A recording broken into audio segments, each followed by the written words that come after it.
antsika rehetra tratra ity alahady voalohany amin'ny volana marsa ity ny fanan'Andriamanitra izay mitarika antsika hoentiny ameno fitsika tsiraray avy aretony fitsika eton'ity toerana ity atonga izao fanovavana izao aritra kasitrana io maso ka andraisantsika fitahim-pana sy faherezana ary valibavaka mahatoky ilay Andriamanitra izay miantsontsika ary manangana antsika ny fiangonana velona ary engany ity fotoana ity ampitombo ny fonontsika azontsika matoky azy ka andraisantsika ny fahavelomana izay nentina noho ny fahafatesan'i Kristy sy ny fitsanganany tamin'ny maty. Dia ampitomboana antsika rehetra ny fahasoavana, ny fiadanana avy amin'Andriamanitra raintsika Jesosy Kristy Tompo. Amin'ity alahady ity moa no ireo fahoriana fanosona maro dia na tsy fanaontsika azy zany diisy ihany ny fampaherezana sy ny fanatanterahana ny fempihavana amin'ireo avantsika izay amin'ny alala miomana mpanahy tamin'ny zanatro isika. Amin'ny anaran'ny Ray sy ny Zanaka ary ny Fanahy Masina. Petraka isika.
Iara-mitsangana isika ka ny salamo faraiky amin'ny 70 ny andininy voalohany ka hatramin'ny 9 no iarahantsika mamaky izao. Ny mitoetra ao amin'ny fierena izay an'ny avo indrindra dia monina eo ambanin'ny aloko ny tsy toa. Izaho ilazan'i Jehova hoe fialofako sy batery fiarovana ho ahy izy ary Andriamanitro izay itokio. Fa izy no nafaka anao amin'ny fandriky ny mpihaza sy ny arety mandoza. Miveriny ny elany no namponenao ary ambanin'ny elany no ialofanao. Vampingaketsy sy ampinga lehibe famparana. Tsy atahotra ny alina na ny zanatsikika manidina ny alina na ny arety mandikana mandeha maizy na ny fandiniana manidika amin'ny tatao vonona na ny isa riva aza lavo ny latao sy ray alina eo tavanatao dia tsy akanao ijery maso fotsiny ianao ka hotanao mantonana anazy fanana. Amen. Mira fa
lalan'ny fiadanana no hitantananao anay mamakivaky izao fiainana mandalo izao ary anomananao anay ho amin'ny mandrakizay izay fanamboarin'i Kristy ho anay.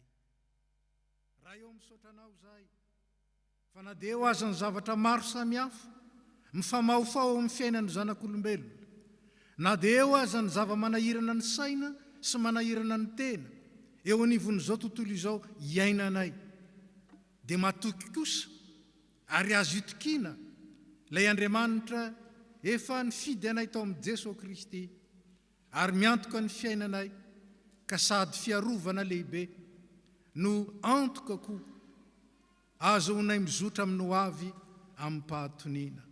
Misaotra anao zay ny amin'ny anjaratsara omenao anay ary amin'ity alahady ity dia ampitombo indray ny finoana ianao, azohonay mandray amin'ny fahafianoana ny fahasoavan-dehibe, arotsaka ao amin'izay rehetra matoky anao ary ahatonga anay ho vavolombelona eo anivon'izao tontolo izao, anambaran'ny mazava eo anivon'izao tontolo izao maizina ary hitondra ny fahamarinana eo amin'izao tontolo izao anjakan'ny lainga sy ny fitaka. Dia matoky anao zay ka manatrehanay ary tanterao zao fotoana izao ho anitra kasitrahana eo anatrehanao ary ho fandraisanay fitahiana kosa. Naratsoan'i Jesosy Kristy. Amen. Petraka isika.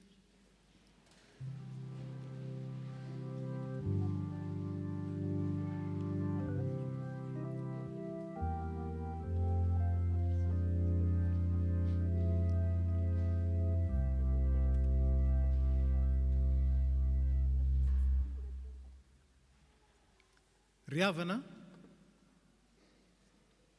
tsy hoe fotoana ny fandraisana amin'ny fanasan'ny tompo fotsiny androany izay raisantsika latabatra amin'ny tompo, fa faniriana lalina ao anatin'ny tompo ny ananany firaisana amintsika, iompom-po, iompom-panahy, iompom-pijery, iompom-piainana. Fatatsika nefa fa sady tsy tanteraka amin'izany itsika noho ny lasa, no mbola tsy tanteraka ho amin'izany ankehitriny satria mbola misy tsy fahatanterana sy fahalemena ao anatintsika. Misaotra ny tompo nefa isika fa manavao mandrakariva ny famindram-pony ho an'izay rehetra manatona azy amin'ny fo madio, miaiky ny fahotany sy manaiky andeha amin'ny lalam-baovao izy. Iara-mivavaka ary sika. Tompo misaotra anao zay fa afaka manatona anao amin'ny seza fiandriananao, izay seza fiandrianan'ny fahasoavana, izay andraisanay amin'ny fahafianoana, ny fanomezan-tsoa avy any ambony na dia tsy mendrika aza izahay. Koa isaoranay ianao satria manatrika anay amin'ity alahady tolakandro ity, ary efa vononinao any an-tananao izay anjara fahasoavana ho an'ny tsirairay avy, ho an'ny isan-tokantrano, ho an'ny fiangonana, fa miandry anay ianao, anokatra ny fonay ho anao, azahoanay misitraka izany feno. Ankehitriny ary dia mitondra ny fahalemenay sy ny tsy fahatanteranay eo am-pototry ny azo fijalianao zay Jesosy Kristy. Mba homboanao eo zany, ho potehinao sy ravanao noho ny hery mpitiavana lehibe zao aminao, ary avaozanao ny foa mampananay mba ho vonina andeha amin'ny lalana tsara ka hijoro vavolombelon'ny fahatsaranao sy ny fitiavanao eo amin'ny fiainanay isan'andro isan'andro. Tompo, te hijoka ny fitahim-panahy rehetra avy any ambony zay, ka hiaina ny fiadanana feno, hivelona ny fifaliana sy hizara izany, ary hanovo fahasoavana nampifahasoavana eto amin'izao tontolo izao izay tsy hahafahana mananteny izany akory. Tompo, diovy ary ny fonay, fa fao ny fahotanay rehetra, ary ekeo ny fanongatanay famelan-keloka avy aminao, fa loaranay eo anatrehanao ny fonay sy ny fahalemenay rehetra, miaraka ny fiangonana. Rainay be famindram-po ny talao aminao zay mamelany elokay, diovy zay ho afa-pahotana, sasao zay mba ho afa-keloka, ary avaozy ny fanahinay mba ho veloko ny loanao. Ny fitiavan'i Jesosy Kristy zanako mpamonjy anay no angatanay aminao. Amen.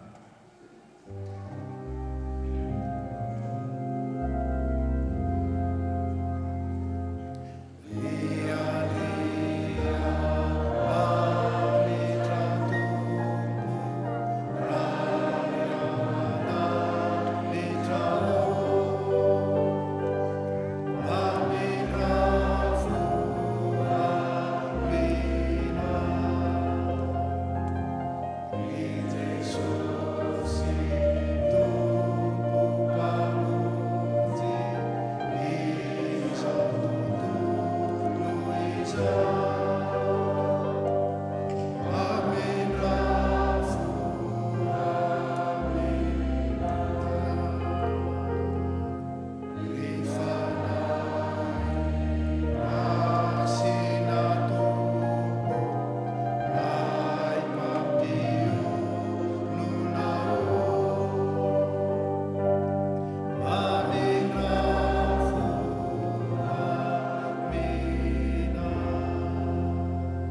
tiantsika amin'ny fitiavana tsy mety levina ny tompo, tiantsika amin'ny fomiredareda ary amin'ny fanirina sy fikasana tsara ny tompo. Zany no anavaozany iray ny famindram-pony amintsika. Ko anao izay mibebaka marina, enoy amin'ny fankasitrahana sy fisaorana ny teny ambaran'ny tompo fefanavelan'ny elikao. Iara-mitsangana isika. Hoy ny tompo, fitiavana mandrakizay no tiavako anao, ko izany no nampaharetako ny famindram-po anao, ko aza matahotra ianao mino fotsiny ihany, fa efa tonga ny zanak'olona hitady sy hamonjy ny very, ko amin'izany tsy misy fanameloana ho an'izay ao amin'ny Kristy Jesosy. Ko ambara fa voavelany elokareo noho ny anaran'ny masina mideran'ny tompo. Amen.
Zao ary ny sitrapon'Andriamanitra omena ivelomantsika izay nandray ny famelan-keloka.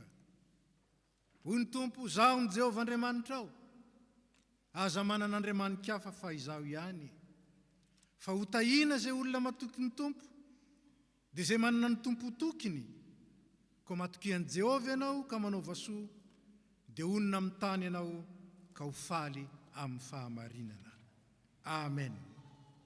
Voninahitra ho any amin'ny avo indrindra ho an'Andriamanitra.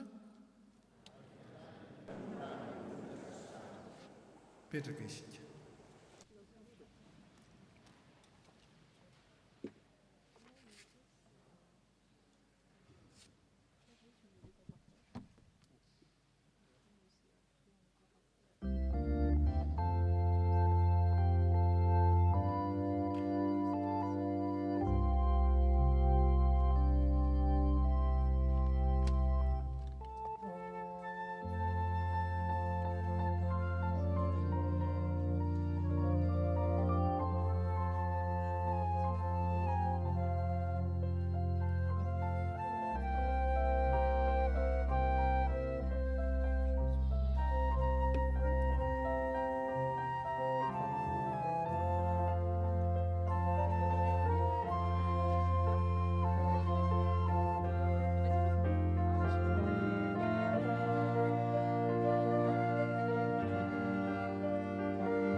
tonga amin'ny fotoana izay ianontsika sy arantsika mamaky ny teny voarakitra amin'ny soratra masina isika, ataontsika ny hira izay efa voatondro dia mangataka ny tompony anjara mba hiakatra ety.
Tsika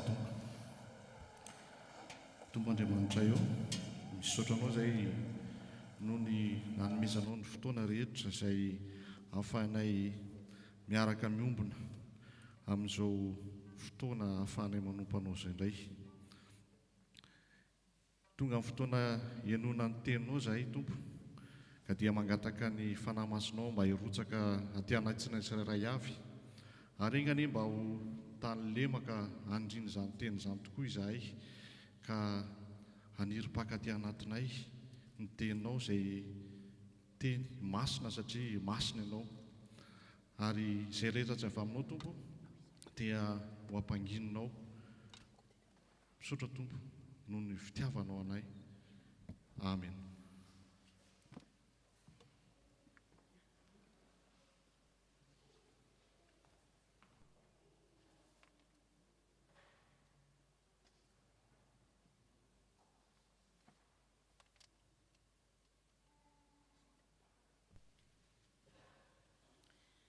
Iaraka maka ny teny soratra masina isika.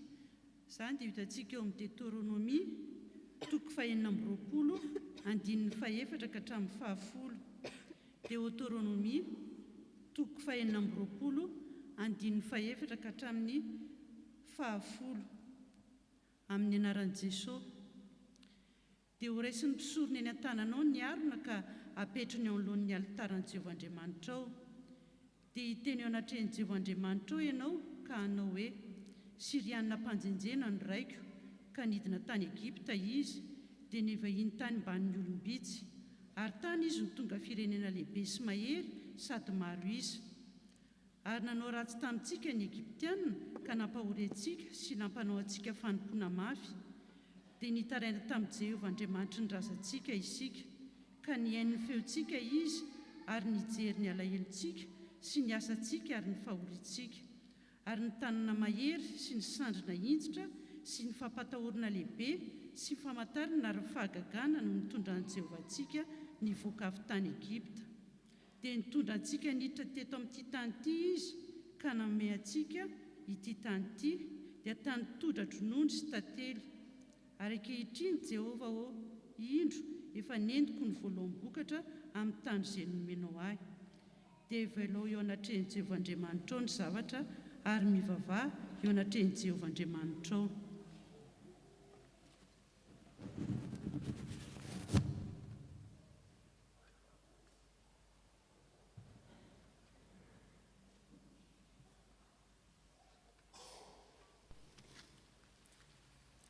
Izao dia hotoizitsika ny vakiteny nalaina tao amin'ny epistily nosorata amin'ny Paoly ho an'ny Romanina, toko 10 andininy 9 ka hatramin'ny 17.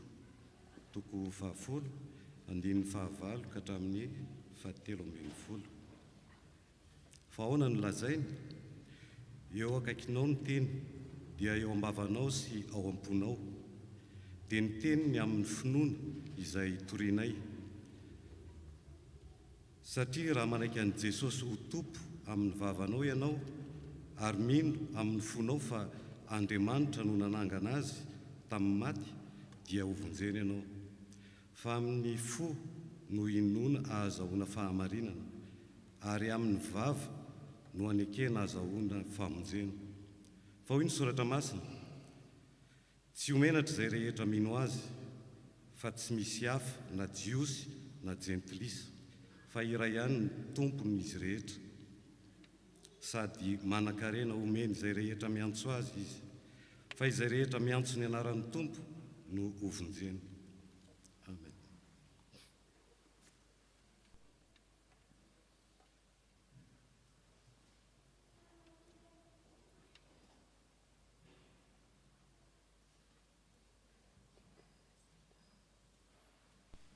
Ataontsika ho pitsanganana ny famankinana ny filazantsara. Filazantsara nosoratan'i Lioka, toko 4, ny andininy 1 ka hatramin'ny 17. Lioka toko 4, ny andininy 1 ka hatramin'ny 17. Mivaky toy izao. Ary Jesosy feno ny fanahy masina dia niverina avy tany Jordana, ary nety ny fanahy tany anefitra 40 andro izy ka nalainy devoly fanahy. Ary tsy nihinan-kanina akory izy tamin'izany andro izany, ka rehefa tapitra izany dia noana izy. Ary hoy ny devoly taminy, raha zanak'Andriamanitra ianao, teneno io vato io mba ho tonga mofo. Fa Jesosy namaly azy ka nanao hoe, voasoratra hoe, tsy mofo ihany no iveloman'ny olona. Ary ny devoly tondra azy niakatra dia naneo azy indray mpimaso ny fanjakana rehetra amin'izao tontolo izao. Dia hoy ny devoly taminy, omeko anao izao fanapahana rehetra izao mba hanivonina fa efa natolotra ahy izany, ka izay tiako no omeko azy.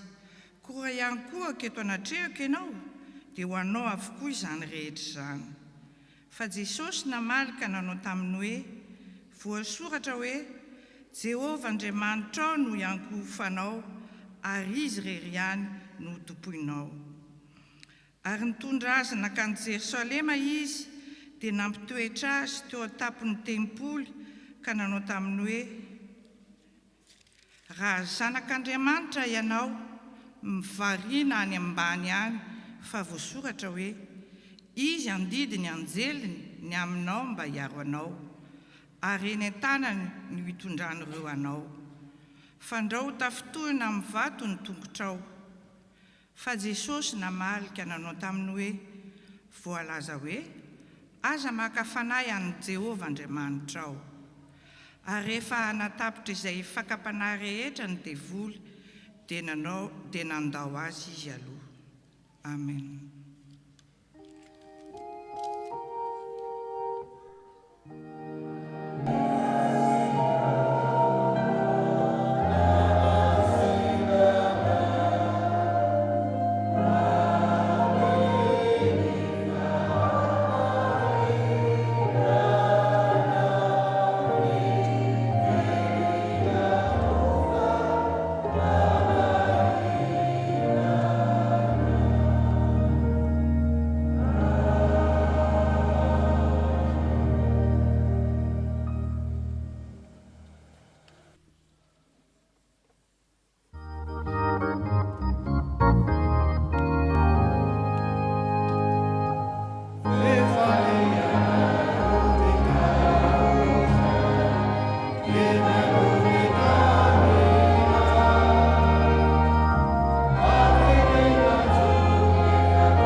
Kristiana velon'ny tenin'Andriamanitra ka matoky ilay mahatoky.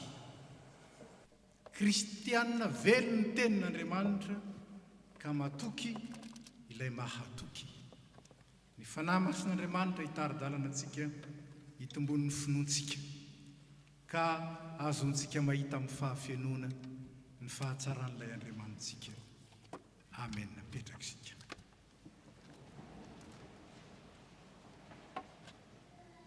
Ry havana, fantatsika tsara fa ny tenin'Andriamanitra no nahariana izao tontolo izao. Ny filazantsarany Jaona aza dia milaza fa ny teny dia talohany ny zavatra rehetra, ary ny teny no nampisy ny zavatra rehetra. Ny teny no loharanon'ny fahavelomana, loharanon'ny fisina, ary loharano mahatanteraka ny fisina, ny raison d'être. Zany tenin'Andriamanitra zany no hitsakitsahan'ny Satana, ary tsy nahajainy ny razambentsika dia Adama sy Eva, ka nahatonga ny loza izay mbola lovahana mandraka ankehitriny, satria ambaran'ny soratra masina na manahoana ny filazan'ny atsiaroa, ambaran'ny soratra masina fa nandova ota izao tontolo izao, ka hiaran'ny fahalovana sy anjakan'ny korontana maro samihafa. Zany nge zao vaninandro iainantsika izao mety vaovao amintsika zany. Ny mpandinika ny tantara aza dia miresaka fa ohatran'ny miverina ny tantara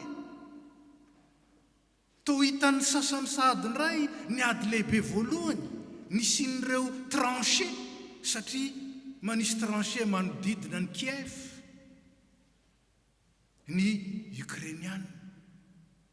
To miverina ao an'izay ny sasany indray ny ady lehibe faharoa, satria mananotanina indray ny ady ny fanandrianan'ny blok lehibe anankiroa, dia ny tany tandrefana sy ny tany izay mbola mifikitra mahatsinanana mandraka ankehitriny.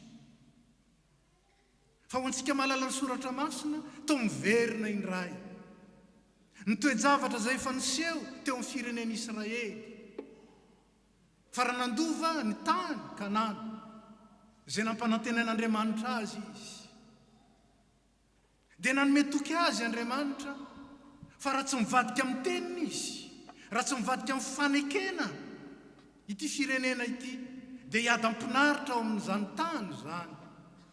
Fa raha tsy manaja kosa ny fanekena izy ary andeha amin'ny daniny kibony, tsy mamantatra n'ilay Andriamanitra loharan'nypisiny, ilay nanaovan'ny fanekena ary indrindra tompony fiadanana, nametraka azy ao amin'ilay vohitra anankiray nanjary renivohitry ny firenena, Yerusalem, la cité de la paix, ny tanànan'ny fandriampahalemana. Raha tsy mitandrina ny tenin'Andriamanitra sy ny fanekena izy, dia ho tanin'ny korontana zany Jerosalem zany, ary ho rava ny seho zany, tanteraka zany. Ry havana, ny tenin'Andriamanitra izay nahariana izao tontolo izao, izay nitsakitsahana ho iateo ary tsy najaina. Ilay tenin'Andriamanitra izay fototry ny fanekena teo amin'ny Israely sy Andriamanitra, izay nivadian'ny Israely ka natonga azy ho babo, ary natonga ny fireneny sy ny tanànany izay nirehariany ho lasa korotam-bato. Zany Andriamanitra izany namiaza ny teny zany, dia tia azy ary tia azy foana, ary ny asehony amin'ny fitiavany azy na ny rano mpaminany ananatra ampiverina indray, ary ny ateo maminany milaza ny tenin'Andriamanitra no hevitry, milaza ny tenin'Andriamanitra no hevitry ny hoe maminany. Noho zany ny fomaraina koa Andriamanitra hoy ny lazain'ny soratra masina, ka naniraka reny mpilaza ny teniny reny, ampitandrina, ampahafantatra, ampiorina tsara, ary ampiverina indray raha to ka ny vily lalana ny rahany. Saingy izao ny sasany no vonoiny, ny sasany nampijaliany, ny sasany no roany, ary ny ankamaroany tsy noenoiny. Zany angeny saorin'le tenin'Andriamanitra lay nampisy ny zavatra rehetra, lay antony fahavelomana. Hanika nanjary anjakany ny aizina, anjakany ny fahafatesana, anjakany ny korontana, anjakany ny tsy fandripahalemana ny tany izao tontolo izao. Fa ho aho teo hoe ny fitiavan'Andriamanitra mitoetra tiany e, ka dia ny rahany mihitsy ny zanany, ny rahany ny zanany lahy tokana ho eto amin'izao tontolo izao. Rehefa ny rahany eto amin'izao tontolo izao zanany lahy tokana zany, aninona hitondra ny teniny.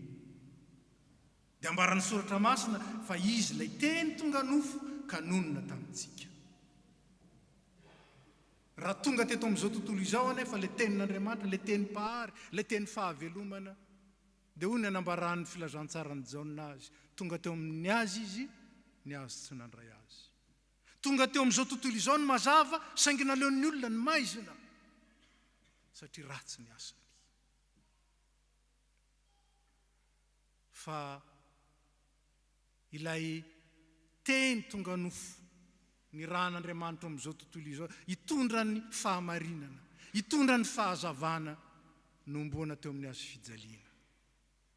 Ny azo fijaliana ry havana dia mariky ny fahafatesana arahan'ny fanalam-baraka. Ary zany azo fijaliana zany dia natao tany ivelan'ny tanàna. Tao manamarika zany fa nyroahana tany ivelany mihitsy ilay zanak'Andriamanitra. Jerosalema angeny verina fa ho tanànan'Andriamanitra. Ny reharehan'ny Jiosy, io ny tanànan'i Jehova, ny tanànan'Andriamanitra. Saingy ny zanany lahy tokana tsy vitany hoe nomboany, fa natsatony tany ivelan'ny tanàna. Bani. Saingy ho iaho hoe tia ilay Andriamanitra anie. Misy ihany ny olona mikiry biby, ary tsy vitsy ny olona mikiry biby, fa Andriamanitra kosa mikiry biby amin'ny fitiavana. Afo zany ry havana. Asa inona ny mampikiry biby asy ianao? Fa Andriamanitra ry havana mikiry biby amin'ny fitiavany. Hanika na ny zanany lahy tokana aza nafoiny. Andriamanitra mikiry biby amin'ny fitiavany. Anka le Jesosy Kristy le tao amin'ny fiadanana sy ny fiandrianana tanteraka lasa nijaly fadiranova, niafy tetỳ an-tany, ary niarany fahoriana maro samihafa ka maty voaozona teo amin'ny azo fijaliana. Mikiry biby amin'ny fitiavany Andriamanitra. Tiany manko zasy ianao. Tiany e. Ary asa ratsapantsika zany, asa ratsapan'ny kristianina zany, alehibe ny fitiavan'Andriamanitra zany. Fa rehefa tonga Jesosy Kristy nilavin'ny olona, dia nirahany kosa ny mpianatra, nirahany ny kristianina voalohany, ndia hitory sy hanambara. Fa tsy maintsy toriana ny teny, satria io teny io ilay teny fiainana, tsy maintsy ambara. Ary dia zany anambaran'ny tenin'Andriamanitra azy, tsy maintsy ho toriana hatrany amin'ny faran'ny tany. Ny filazantsara vao tonga ny farany. Miala nenin'Andriamanitra. Miala nenin'Andriamanitra. Hanika na dia eo aza ny manampitsofona mbola itenenan'ny fanoroany, itenenan'ny fantelony, itenenan'ny fanipolony, itenenan'ny faninjatony. Fa ity tenin'Andriamanitra mitondra fahavelomana. Filazantsarany Jaona raha nilaza azy dia hoe zay nandray azy ilay teny tonga nofo dia nomeny hery ho tonga zanak'Andriamanitra. Dia zay tsy nateraky ny nofo aman-drao izy, fa nateraky ny fanahy velona zany. Amintsika malagasy ny fanahy ny mahaolona, ny mahavelona ny mahaolona amin'ny olona dia ny fanahiny. Ambaran'ny soratra masina fa i tenin'Andriamanitra io mitondra fahavelomana ho an'ny mino. Ny tenin'Andriamanitra, Jesosy Kristy io. Saingy izao, Jesosy tsy eto intsony. Jesosy any an-danitra. Raha mba teto manko Jesosy zao a, ny baiko antsika rehetrrehetra, ianao manao an'izao, ianao manao an'izao, ny azakazaka daholo nanao. Motsy zany. Saingy ny tenin'Andriamanitra napetrany tamintsika. Napetrany ho amintsika mba ho azontsika vakiana, ho azontsika renesina, ary toriana amintsika azy. Mba ho renesitsika raha sanatria mivarintsika ka tsy manokatra ny soratra masina. Mikiry biby amin'ny fitiavany Andriamanitra. Ka dia mikiry biby koa mizara ny teniny. Teny velona. Fa izao ny zava-mahagaga an'izany teny zany.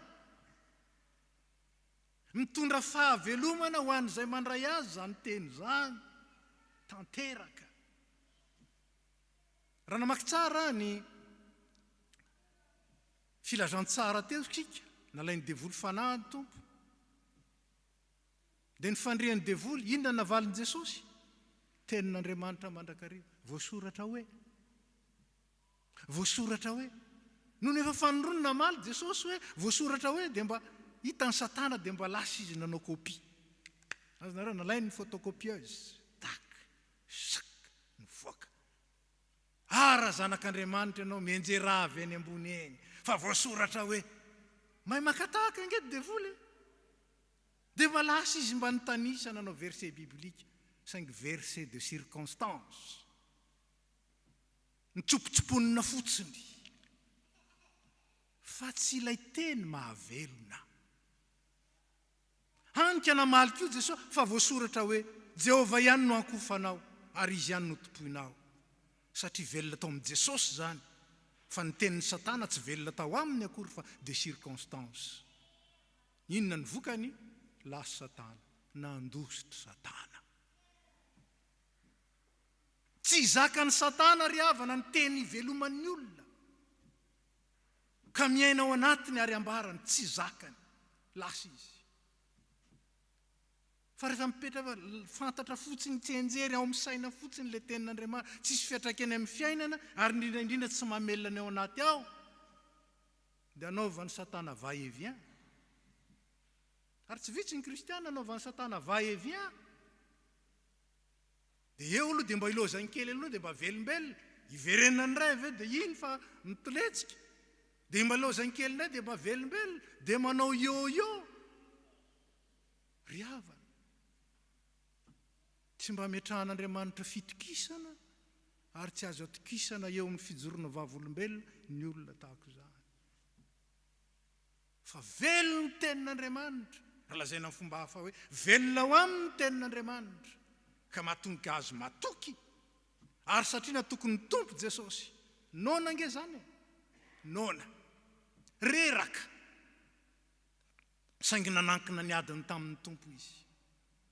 Ary satria nanankina ny adiny tamin'ny tompo izy, nitoky tamin'ny tenin'Andriamanitra izy, nivoaka nandresy izy, ary resy Satana.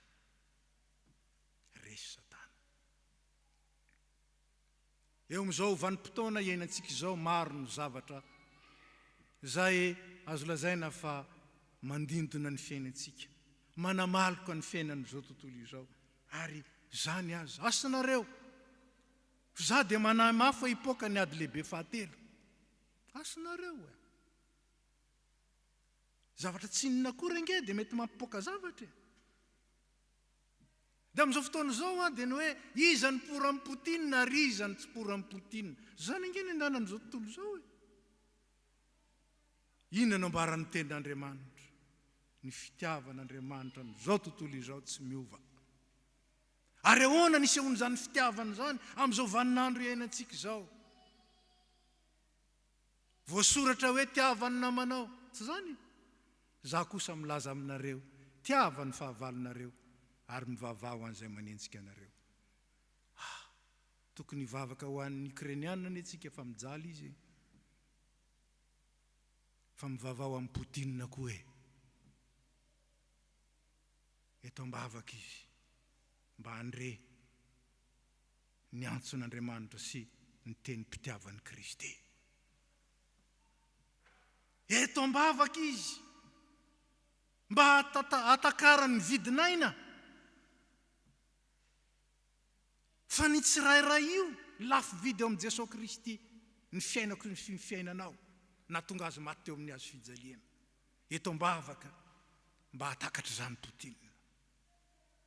Ary tsy potinina rery fa ny olona rehetra. Satria inona mo ny lôjika n'izao tontolo izao, maso olo ny maso. Tsy zany? Nify solo nify. Ka dia zany koa nandanana. Zany koa nalehantsika. Hanika ny valifaty. Zany nao an-tsaina. Ary raha valifaty ny hitondra n'izao tontolo izao, eo ambaravarantsika ny 3e guerre mondiale. Engany ary angatantsika amin'ny tompo. Mba tsy hisy zany. Satria ilay teny velona tonga teo amin'izao tontolo izao, tsy henon'izao tontolo izao fa isika kosa mpitondra teniny. Raha velona amintsika izy, teniny fampihavanana. Teniny fampihavanana, la parole de la réconciliation. Ce qui a été impossible pour le monde à cause du péché, Dieu l'a rendu possible par son Fils. La parole qui est faite chair et qui habite en nous et qui vit en nous. Raha velona amintsika marina tokoa zany. Manefy ny eritreritra. Inona ambony ny eritreritra manoloan'izao ady zao? Manefy ny fitondrantenako. Inona moa ny fitondrantenako manoloana an'izao? Hitazapotsiny ve? Ino no ambarany vavako manoloana izao? Movy avy amin'ilay teny velona, ilay teny réconciliateur, fampihavanana. Sa teny vao maika aza mandranotrady. Zany angeny tsy tantin'ny apotinina io e. Raha mivoaka resy eo izy. Tsy tantiny io, ary apoka ny bomba atomika. Rehefa hitany fa mitady ho resy eo izy. Ka ny aresy azy ve ny mamaika atsika, sa ny ababo azy ny amin'ny fitiavana. Kanefa feno potinina eran'izao tontolo izao. Tsy potinina amin'ny Kremlin ihany no zay no hitatsika. Feno potinina. Indraindray zay eo tokantrano misy potinina. Zany tsy milaza hoe dia arao ry potinina. Ka dia ifanondro andretsika ho potinina sy fa misy. Satria fanahy io. Fanahy io. Ary io fanahy io ny tiany tenin'Andriamanitra potipotehina, levonina, ananganana zavatra tsara. Ka tonga ny etaeta tsara rehetra ho azo iainana, ho azo velomana, satria tanteran'Andriamanitra amin'izay matoky azy. Ko ny kristianina velon'ny tenin'Andriamanitra dia matoky noho ny vavaka, matoky noho ny finoana, matoky noho ny fiakinana amin'ny tompo. Fa tsy ho tonga amin'izany 3e guerre mondiale izany. Raha toka velona amintsika ny tenin'Andriamanitra, ka izany manosika ny vavaka ataotsika. Izany manosika ny fietsintsika. Izany manosika ny eritreritsika. Fa tsy zany ihany ene. Saingy nisokafan'ny ity ady any Ukraine ity, ny masontsika ka tsy hitatsika, fa efa ela angetsika ny ainany vokatry ny ote. Efa ela nge, mbavakio nge zay lazainy sy toratra masina, ny tompony milaza azy ao amin'ny Mateo 4:20. Andre ady ianareo sy filazana ady.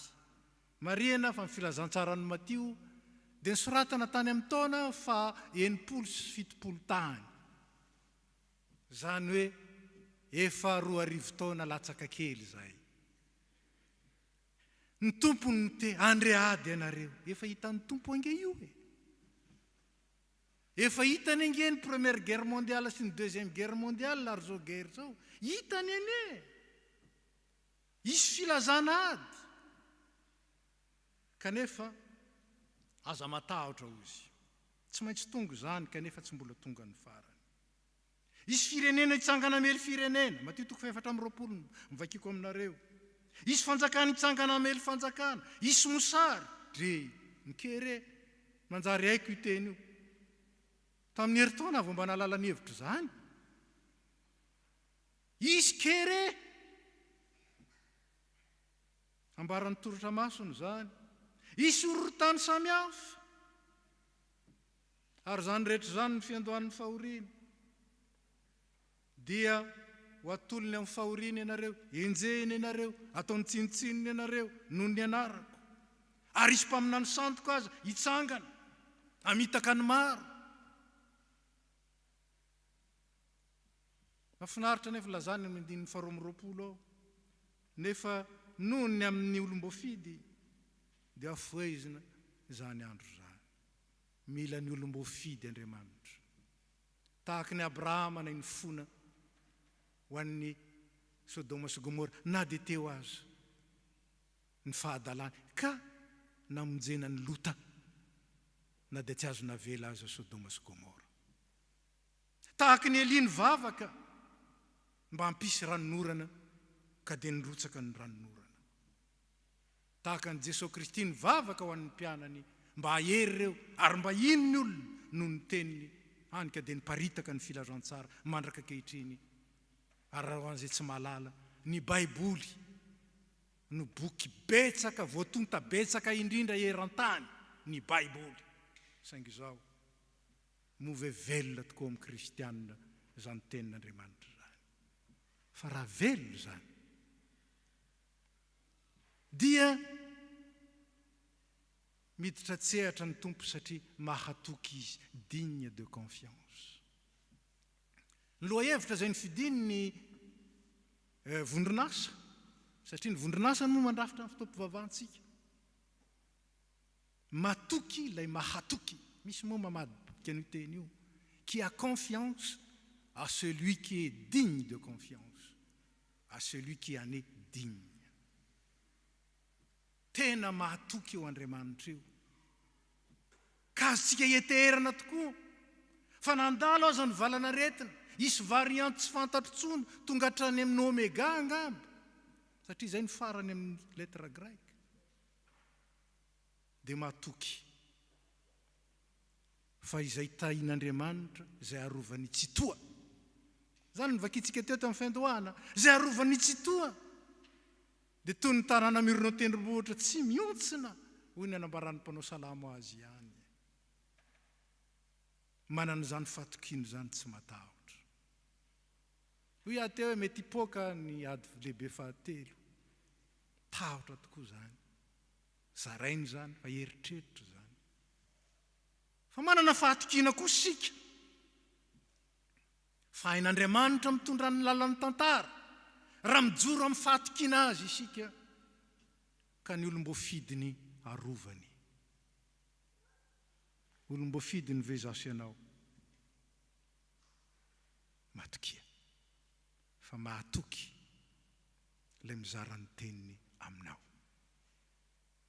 anisan'ny zavatra anankiray izay nyresanay no nivory zay tany Paris tamin'ny Zoma dia ny hoe anisan'ny zavatra ngezabe ao amin'ny protestantisme zany hoe manana accès amin'ny tenin'Andriamanitra ny vahoaka an'Andriamanitra tsy mba nanandro zany manko teo amin'ny katolisisme indrindra talohan'ny concile ny Vatican II zay tateoriana be fa ny protestantisme kosa dia nanamafy ny zava-dehibe ny soratra masina sola scriptura saingy izao ka amin'ny olona mianatra soratra masina ka amin'ny olona mamaky soratra masina ka amin'ny olona mandalina soratra masina ny teny tamin'ny olona anankiray adiny firy ianao mijery vaovao momba ny Ukraine angeo anatin'ny ray andro mba jerevao amin'ny Baiboly angeny raha miseho amin'ny Ukraine fa voalaza ao nge zany hitanao ve sa tsy hitanao dia ny kabary atsiarony retsika fa inona kosa nambarany tenin'Andriamanitra zany to tsy hita ry havana ny kristianina velona ny tenin'Andriamanitra tsy azozongozonina matoky ninninona hitranga Jesosy na ny lanitra ho manga na ho maloka mangina tsy zany ny ratsika dia ho feno fifaliana tena zany tokoa ve tena fifeno fifaliana ve rehefa le mandrahona iny le izy rehefa zay ve sahira fotsiny eo fa raha le manana le hitokina isika velona ao amintsika ny teniny mahazo antoka isika fa tanteraka amintsika ny teny fikasany indro zaho momba anareo mandrakariva ambara-pahatonga ny fahataperan'izao tontolo zao motsy mihoatra no nididiny tsintsina fito 5 vai anareo fa na ny volon'anareo raha voaisa mialatsiny amin'izay tsy manana volontsony fa ny heviny moa no hoe ny volondolonareo dia efa voaisa fantatra Andriamanitra hatramin'ny Antsiprieny izany mahisan'ny voloko fa Andriamanitra mahisan'ny voloko. Zany no heviny fantany hatramin'ny atsipriany voaisa. Kristianina tsy mikora raiky, kristianina tsy matahotra, kristianina mahazo antoka fa raha entin'ny tompo izy tsy misy maharombaka azy eo am-pelantanany. Tenin'Andriamanitra nge zany, marina nge zany. Ao aminatinareo ny teny hoy ny teny Romanina teo, indro eo akaikinareo ny teny dia eo am-bavanareo. Dia ny teny momba ny finoana. Ao aminareo zany, ao anatsika zany. Inona no ambaran'ny tenin'Andriamanitra amin'ny circonstance rehetra miseho amin'ny fiainana, miseho amin'izao tontolo izao. Inona ny teniny? Raha nahazo teny andray mandeha sakafo ny vavanao fa ho fenoko, dia nyraisiko tokoa zany. Ary rehefa nyraisiko zany io fa nanehoan-javan'ny tompo zava-mahagaga. Io nahazo ny fianony tokoa. Hoe ty le manky Jesosy ny fianony. Izao no namperitreritra. Misy an'ilay anankiray. Hoay kosa zany pastera. Tena pastera ohatr' zao. Dia tonga saina hoy tena zany tokoa kay. Ilay sitrapon'Andriamanitra tanteraka ao aminao ny sasany mahita zavatra hafandray. Ary mety hiaran'izany tsika. Fa rehefa mahatoky ny tompo isika mahazo antoka entiny tanany. Hoy aho hoe ilay teny tonga nofo ange tsy etsintsony aoka vanany raha izy. Fa ny teny kosa dia efa natao akaikitsika, natao ambavatsika, natao ampontsika.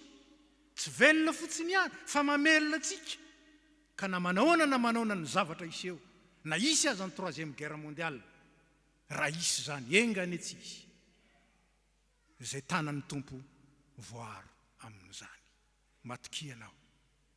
Mbola isy valanaretina, mbola isy ororotany, mbola isy kere, mbola isy loza, efa ambary zany. Isy. Tsy fantatra hoe aiza anao aiza. Ny anjarantsika dia mivavaka, mangataka, fa tsy maintsy isy zany. Nefa matoki. Tsy misy maharombaka azy eo am-pelantanan'ny tompo. Efa vita tompoka vatsa ao am-pelantanako ianao izy. Tsisy maharombaka eo am-pelantanako. Dia ny tenin'Andriamanitra ny ho velona ao amintsika marina tokoa. Ahatonga antsika hiorina tsara, hifaly. Fa izao tontolo izao, ao anatin'ny aizina, ao anatin'ny korontana. Aza mety akorontany devoly amin'izany ianao. Fa ny tenin'Andriamanitra mahatoky. Ny zanako sy ny asan'ny tanako adidiko ny tompo. Raiso ny fitahiana.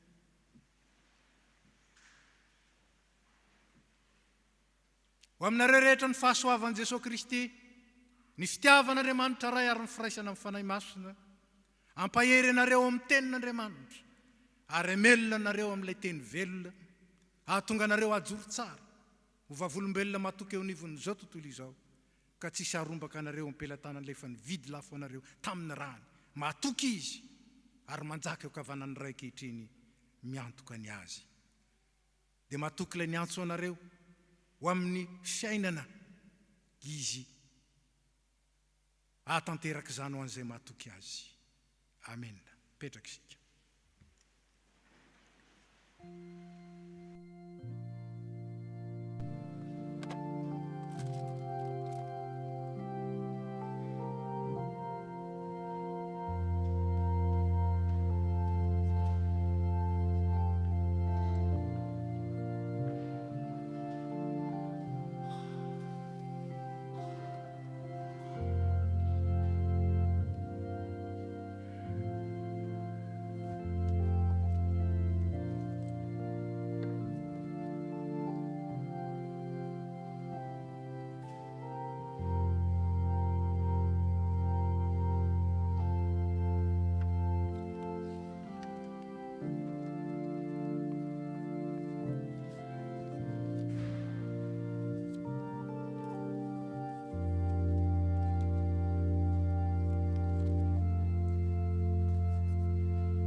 Iara-manonina ny fanekam-pinoana izay resantsika mino rehetra manerana ny tany isika iara-mitsangana isika ny fanekam-pinoana apôstôlika. Mino an'Andriamanitra ray tsy tompo mpanao ny lanitra sy ny tany aho ary mino an' Jesosy Kristy zanan'ilay tokony ho tompontsika izay nitorotoronina tamin'ny fanahy masina nateraky Maria Virjiny nijaly nanapaka Ponte Pilato nombona tamin'ny azy fijaliana maty tany levo nidina tany amin'ny fiainantsika nitsangana tamin'ny maty tamin'ny andro fahatelo niakatra ao any an-danitra mipetraka eo ankavanan'Andriamanitra ray tsy tompo avy any aviany tsara ny velona sy ny maty mino ny fanahy masina aho fiangonana masina manerana izao tontolo izao ny fimbonan'ny olona masina ny famelan-keloka fitsanganany tena amin'ny maty ary ny fiainana mandrakizay. Amen. Petraka isika. Izao ny tompo dia manasa antsika mba iray latabatra aminy. Ny firaisan-databatra ao amin'ny baiboly dia midika ho firaisanaina, ho fiombonanaina ary ny mandrakizay n'Andriamanitra ny tanjon'izany. Fa manompoko izao dia manaiky Jesosy iompi-piainana aminao ary manaiky Jesosy izarany fiainany koa aminao. Ataontsika ny hira voatondro mangataka ny dekona mba hiakatra ety.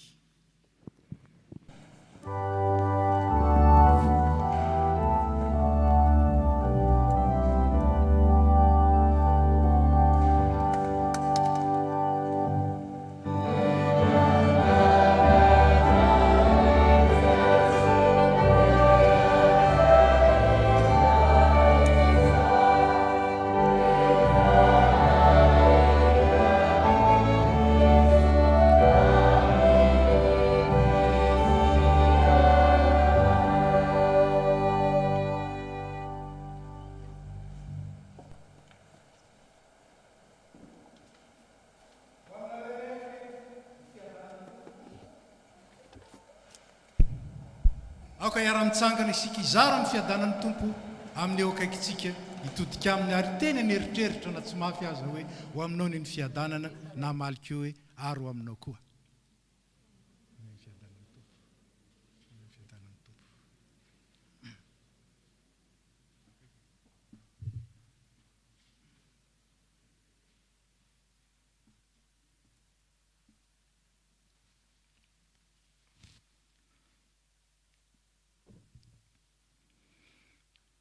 Asandrato amin'ny tompo ny fonareo. Aoka ho deraintsika ny tompo Andriamanitra. Hivavaka isika. Entiko tompo ray masin'Andriamanitra mandrakizay mahefa ny zavatra rehetra. Mety tsy mahavonjy ny soaranay ianao amin'ny fotoana rehetra sy amin'ny toerana rehetra amin'ny alalan'i Jesosy Kristy tomponay izay tianay sy nanolo tena monjy anay. Amin'ny alalany koa ny deran'ny anjely ny fiandriananao. Itsao amin'ny fanapahana sy ny fahefana rehetra anao amin'ny tahotra. Ary arahan'ny fiangonana any an-danitra sy ety an-tany midera ny anaranao amin'ny fiobiana. Ary izay koa ankehitriny tompo dia miara-manandratra amin'ny feonay aminy ka amin'ny fanajana lehibe no hideranay hoe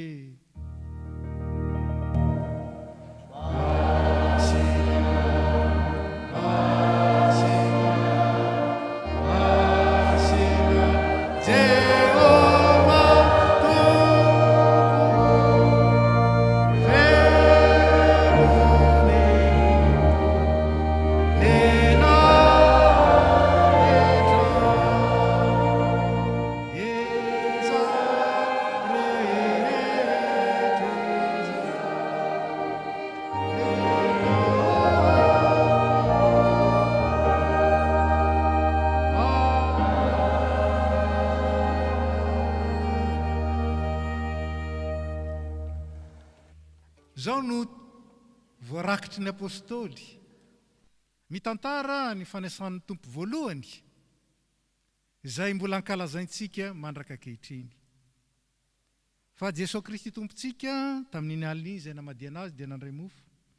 Ary rehefa nisaotra dia novakiny ka hoy izy, raiso ano, ity ny tenako izay omenao anareo, izao natao ho fahatsiarovana. Ary toy izany koa ny kapoaka rehefa ninana dia hoy izy, misotro amin'ny tenareo rehetra, fa ity no rako. Dia ny amin'ny fanekena vaovao izay latsaka ho an'ny rehetra ho famelan-keloka. Koa na ovinana misotro ianareo, izao nataovy ny fahatsiarovana. Koa dia misaorany ray, izay nampamendrika antsika nananjara amin'ny lovan'ny olona masina eo amin'ny mazava. Amen. Mipetraka isika.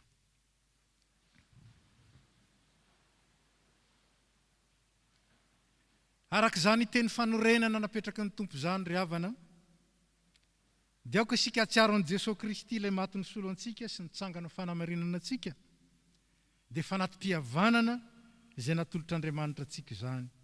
Koa dia aoka hiara-misaotra sy hivavaka isika. Misaotra anao izay Andriamanitra ranay tompony lanitra sy ny tany, fa noho ny famindramponao aminay mpanota mahantra dia nomenao ny zanakao lahy tokana, mba tsy ho very izay rehetra mino azy, fa hanana fiainana mandrakizay. Raha mahatsiaro amin'ny alalan'izao fanasana izao izay, ny fanorantena ny zanakao, ny fijaliany, ny fahafatesana, ny fitsanganany tamin'ny maty, ary ny fonany mandrakizay ho anay, dia mangataka aminao izahay. Omeo anay ny fahatokiana feno anao, azaonay mahatsiaro fa efa nitondra ny fahorianay, ary efa maty teo amin'ny toeranay Jesosy, mba hanananay antokany amin'ny fiainana isan'andro, ary ny amin'ny fiainana mandrakizay. Ankehitriny ary raha eo aidiny ny fanay masina mba hameno ny fonay, ka andraisanay ny teny velona. Raha miombona amin'izao fanasana izao izahay, mihinana ny nofon'ny Kristy sy misotro ny rany. Ny fananao masina ny harianao, hanamasinanao, ary hanomezanao anay ny zavatsoa rehetra, ary ho tsapanay ny fitiavanao amin'ny alalan'izao fanatrehana izao. Miaraka ny fiangonana. Ry Jesosy Kristy Tompo, izay izay tonga eto anatrehanao iombona amin'ny latabatra masina, dia mangataka mba hampiraisinao aminao ohatry ny sampana miloboka. Ampianaro ifankatia tahaka ny itiavanao anay izay, ary aoka izay hiara-manana amin'ny fiangonana masina manontolo ny fiononana sy ny fifaliana aminao, dia ianao izay miara-manjaka amin'ny ray sy ny fanahy masina hatramin'ny taloha indrindra ka ho mandrakizay. Amen.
Maty teo amin'ny toerako sy teo amin'ny toeranao tokoa ny Tompo, mba hahatonga anao handova fiainana be dia be, ary hanana anjara amin'ny fiainana mandrakizay.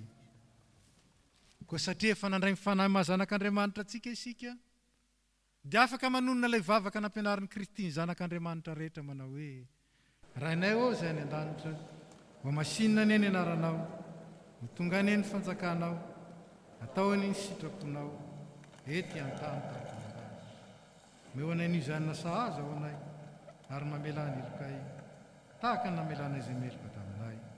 Ary aza mitondra anay amin'ny fakapanahy, fa manafanay amin'ny ratsy, fa anao ny fanjakana sy ny hery, ary ny voninahitra mandrakizay. Amen. Aoka hitsangana ny fiangonana. Ny mofo izay vakintsika dia firaisana amin'ny tenan'i Jesosy Kristy Tompontsika, ilay ny vakina ho antsika ho fiainana mandrakizay. Ny kapoaka amin'ny fisaorana izay isaorantsika dia firaisana amin'ny rano Jesosy Kristy Tompontsika, dia ny rano ny famelan-keloka hanananao fihavanana amin'Andriamanitra mandrakizay. Hoy ny Tompo, andeha, efa voavoatra avokoa izao ny zavatra rehetra. Mahazo mipetraka ny tsy mpandray fanasan'ny Tompo.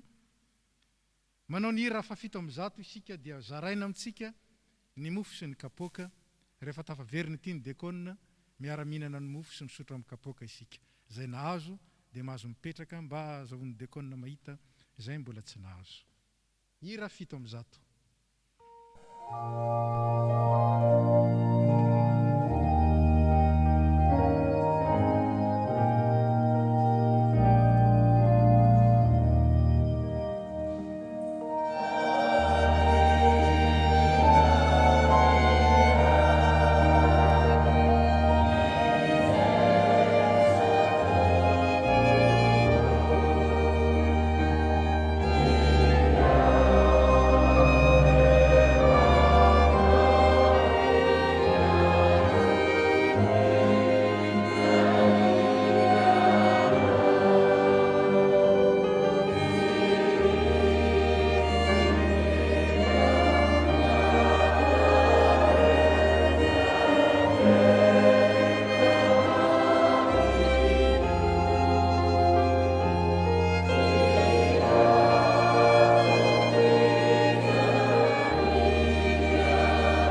hitsangana ny mpandray fanasan'ny tompo. Ho Jesosy Kristy tompo, raisoano tia ny tenako izay omena ho anareo, izao no ataovy ho fahatsiarovana.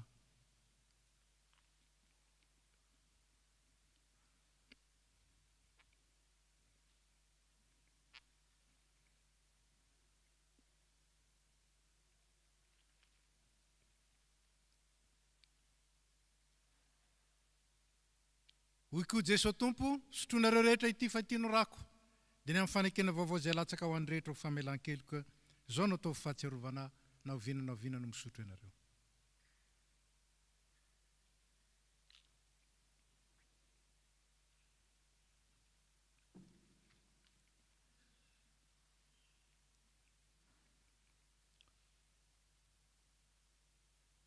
Jesosy Kristy tompontsika izay voaomby tamin'ny hazo fijaliana ka nitsangana tamin'ny maty, nefa nanome anareo ny tenany sy ny rany izay nanavotany anareo tamin'ny fahotana rehetra. Izy ane ampahery siaro anareo amin'izany amin'ny finoana marina ho fiainana mandrakizay do aminareo any ny fiadanana.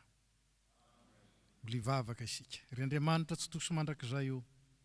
Misaotra anao izay fa sitrako tokoa ny namananay tamin'ny zavatsoa indrindra, dia ny tenany zanakao lahy tokana sy ny rano sosarobidy izay mampahatoky anay ny amin'ny fitiavanao lehibe, ny amin'ny fahatsaranao izay tantananao ny fiainanay, ary ny fanaovanao anay ho sampana velona momba ny tenany zanakao, ka hamobe eto anivon'izao tontolo izao, hijoro fanafina sy fahazavana, ho vavolombelona mahatoky hatramin'ny fahafatesana, ka ho tendrenao mpanapaka ao amin'ny fanjakanao mandrakizay. Tompo, mangataka aminao zay, hiazona anay amin'izany fimbonana masina izany, mba handehananay mamovo tsara amin'ny fitiavana sy faharetana amin'ny alalan'i Jesosy Kristy tomponay. Amen. Petraka isika. Patsiarovina moa izany fa ny kapoaka dia angonina rehefa miraha veritsika, angoniny dekona amintsika izany.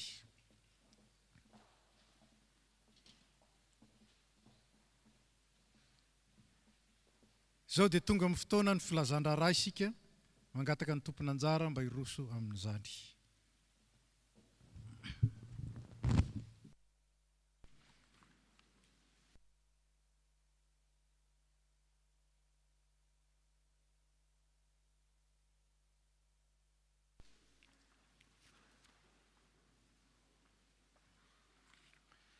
Ny mpitandrina sy ny komite FPMA Toulouse dia faly miarahaba-antsika indray amin'ny anaran'i Jesosy Kristy lohan'ny fiangonana sy tompony asa. Toy izao indray no azo ambara amintsika anio. Vaovao ivelany.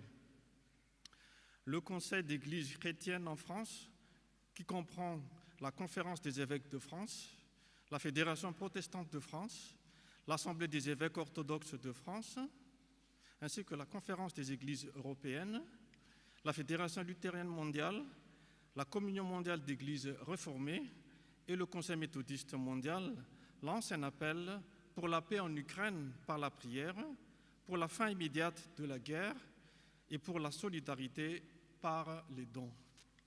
Vaovao national, fiufanana SAP KNPL. Mampatsiatsika ny fiufanana SAP KNPL FPMA arahana amin'ny phone call isaky ny alarobia manomboka amin'ny 7 ora alina ka hatramin'ny 6 ora alina. Misy fantika teny amin'ny teny frantsay zany dia tsika misoratra eo. Cœur uni Avignon 2022. Lève-toi, brille, car ta lumière est venue et la gloire de l'Éternel s'est levée sur toi. Ésaïe, chapitre 60, verset 1. Gloire à Dieu, nous vous annonçons que l'inscription au Cœur uni est ouverte. Cette année, il se tiendra du 26 au 29 mai à Avignon. Que vous soyez choriste ou non, adulte ou enfant, l'événement est ouvert à tous. Pour vous inscrire, contactez Dean au 06 61 44 53 90. Attention, les places sont limitées. Nous vous attendons nombreux, soyez bénis. Vaovao tafo. Taratasy fisaorana avy amin'ny fianakaviana Rakotsafy Sarika sy Nasolo izay namono reniny. Ny fianakaviana manontolo dia manohy fisaorana ho an'ny fiangonana manontolo, ho an'ny pastera sy ny komity tamin'ny famangina no tanterahina tamin'ny fahalasana'ny reniny. Andriamanitra manan-karem-pahasoavana ny amalifity anareo. Ary Andriamanitra ny fanantenanany ameno anareo amin'ny fifaliana sy ny fiadanana rehetra amin'ny finoanareo mba hitombonareo amin'ny fanentanana no ny herin'ny fanahy masina. Romanina 5:13. Filazana manjo. Ry havana, raha tsira ary velo Lili sy Samuel dia mampandriny fiangonana ny vodiamandrin'ny Nunes Rahalnony Lantoniana Arso teto Toulouse. Ambohitra ny razana ka noho ny fahasahiranana dia tsy afaka nampandreantsika meloa ny fianakaviana ary mampita ny fialantsiny. Ny fampoam-pivavahana fanomezam-boninahitra an'Andriamanitra sy fampaherezana ny fianakaviana dia atao ny alakamisy 10 Martsa amin'ny 3 ora tolakandro ao amin'ny Église catholique Fonsorbe. Misy ny fandrin'ny fianakaviana ny ampodin'ny razana saingy tsy manana assurance rapatriement de corps izy ka dia nanokatra compte litchi ny fianakaviana mba ahafahan'izay teram-panahy mandray anjara na koa izay te hamangy ametraka amin'io ny fo-dranomaso. Marina fa tsy misy ny famangina en présentiel. Dia mivavaka ho amin'ny fianakaviana isika sy ny fandaminana rehetra araka ny tenin'ny tompo manao hoe mifampitondrà izay mavesatra. Galatiana 5:2. Ny fiadanan'ny tompo anie ho amin'ny tsirairay avy.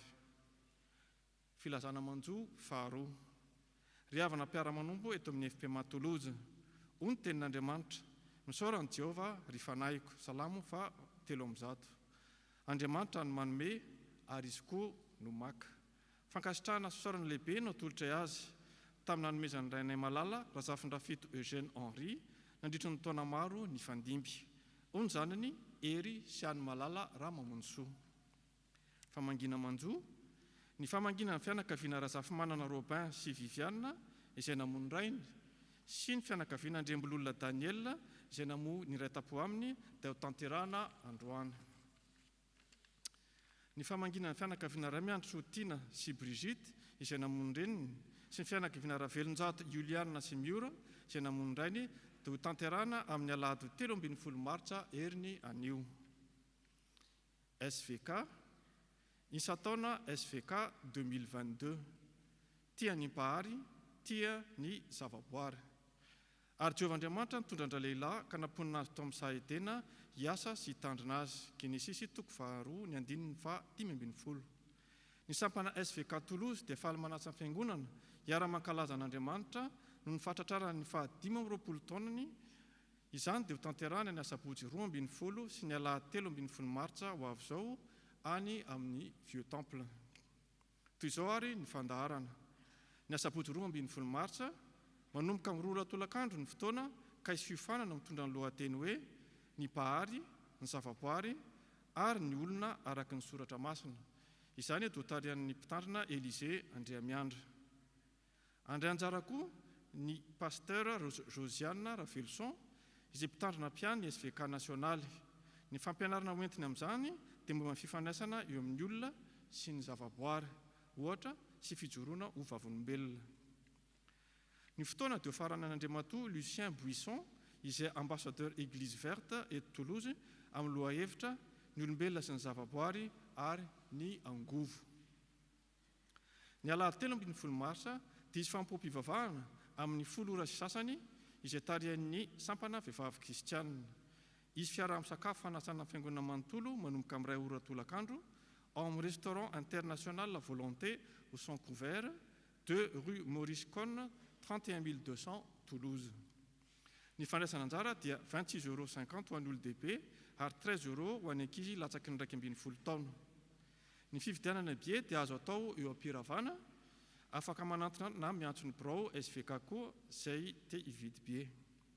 Misaotra antsika sahady amin'ny fanohanana ny asan'ny SVK ho fampanontsoana ny fanjakan'Andriamanitra, ho n'Andriamanitra irery ny voninahitra. Vondron'asa sosialy, toy ny efa natao hatramin'izay dia averina indray ny fanangonana PPN ho fanampian'ireo mpianatra eto amin'ny fiangonantsika, vary, siramamy, menaka, paty sy ny sisa. Araka izany dia isy bac apetraka etsy aoriana isaky ny alahady ka manentana antsika hanome izay voantsika ho azy ireo. Maneho ny fisaorana sahady ho antsika rehetra, ny tompo manan-karem-pahasoavana ny amalifity anareo. Efa nahazo maimaimpona ianareo ka manomeza maimaimpona Matio 7:8b. Fanateram-bokatra ho tanterahina amin'ny alahady 3 aprily 2024 izao ny fanateram-bokatra voalohany amin'ity taona ity, ka miantso antsika zanaky ny fiangonana mba hiombona amin'ny fanimpom-pivavahana izay isy fandraisan'ny fanasan'ny tompo sy ny fanateram-bokatra ka samy mitondra anatrihan'Andriamanitra izay natokantsika ho azy araky ny teny manao hoe samy manokana ao amin'ny avy rakitra na amin'inona na amin'inona anambinana azy. Korintiana voalohany 5:12. Koa alao hery FPMA Toulouse, andeha sehotsika amin'ny fiombonana hery sy finoana ny fankasitrahantsika an'Andriamanitra ny fahasoavana azontsika avy aminy. Isy valopy hozaraina amin'ny fotoana io anatanterahana ny vokatra, fa azo natao ihany koa ny manao izany amin'ny alalan'ny virement na paiement ailo aso ka sy nadibole hoe vokatra. Ko amin'izany dia miorena tsara, aza miova ary mahay fahabe mandrakariva amin'ny asan'ny tompo, satria fantatrareo fa tsy foana tsy akory ny fikelezanareo aina ao amin'ny tompo. Korintiana voalohany 5:15-7:20 amin'ny anaram-pitandrina sy ny komite FPMA Toulouse. Rakitra sy adidy. Ny fanefanan'ny rakitra sy adidy dia azo atao amin'ny alalan'ny chèque, virement na carte bancaire elo aso toy ny mahazatra. Marina fa ny adidy na hafaliam-po dia nasondrotra 15 € ho an'ny mpiasa ary 10 € ho an'ny mpianatra sy ny tsy anasa ary ny misotro ronono araka ny tapaka tamin'ny fivorian'ny mpandray tamin'ny 19 janoary lasa teo. Tsarovy fa ny mpamehan'ny fifaliana no tian'Andriamanitra. Asa fitandremana, misy ny permanence talata manomboka amin'ny 10 ka hatramin'ny 4 tolakandro en journée continue, ary ny alakamisy manomboka amin'ny 10 maraina ka hatramin'ny 12 sy sasany atoandro. Étude biblique, miverina ny étude biblique ny talata 7 martsa amin'ny 7 sasany ariva any amin'ny Vieux Temple. Fanadiovana ny trano fiangonana, ny tompona anjara ny fanadiovana ny trano fiangonana anio dia ny sampana lehilahy kristianina sy ny sampana vehivavy kristianina. Diarim-piangonana, ny fampom-pivavahana amin'ny alahady 13 martsa dia manomboka amin'ny 10 sy sasany fa tsy amin'ny 10 araka ny voalaza taloha tamin'ny herinandro, ka atao any amin'ny Vieux Temple ary ankalazana ny sataonan'ny SVK. Manentana antsika hatrany tsy tsara hitondram-bavaka ny fiangonana sy izany asa sy fikasana tsara rehetra izany. Ny voninahitra ho an'Andriamanitra irery ihany.